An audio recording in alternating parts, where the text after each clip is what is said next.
హైదరాబాద్లో కాల్పులు జరిపిన వాళ్ళు బేదర్ దొంగలేనని పోలీసులు నిర్ధారణకు వచ్చేశారు. హైదరాబాద్లో ట్రావెల్ ఏజెన్సీ మీదన జరిగినటువంటి కాల్పులు. అక్కడ అసలు విషయం బయటపడింది ఏంటంటే, బస్సులో సాధారణంగా పోలీసులు మేము పోలీసు అని చెప్తే కనుక సీట్లు ఖాళీ ఉన్నప్పుడు వదిలిపెట్టేస్తారు. అట్లాగా ఇద్దరు పోలీసులు బేదర్ నుంచి వచ్చినటువంటి వాళ్ళు ట్రావెల్స్ దాంట్లో ఎక్కారు. వాళ్ళు వెనకాల ఉన్నారు.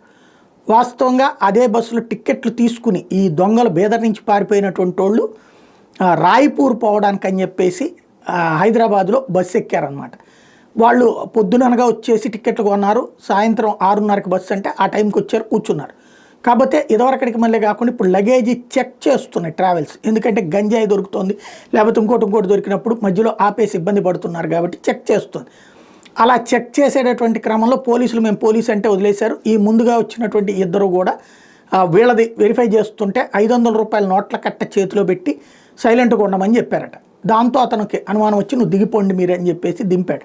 దింపగానే ఆ ట్రావెల్ ఏజెంట్ మీద కాల్పులు జరిపారు అన్నటువంటి విషయం తేలింది. ఇప్పుడు దాదాపుగా 200-300 సీసీ క్యామ్స్ వాళ్ళు ఆటోలో పారిపోయారన్నది తేలింది. ఇప్పుడు వాళ్ళ గురించి దర్యాప్తు చేస్తున్నారు. అక్కడ విషయం ఏంటంటే వాళ్ళు కంగారు పడిపోయి కాల్చారు. నిజంగా బేదర్ నుంచి వచ్చిన పోలీసులు వీళ్ళని పట్టుకోవడానికి రాలే. వాళ్ళ డ్యూటీలో భాగంగా వాళ్ళు ఎక్కడికో పోతా వచ్చారు. వాళ్ళని ఇక్కడ ఈ కోణంలో ప్రొజెక్ట్ చేసినటువంటి పరిస్థితి అయింది.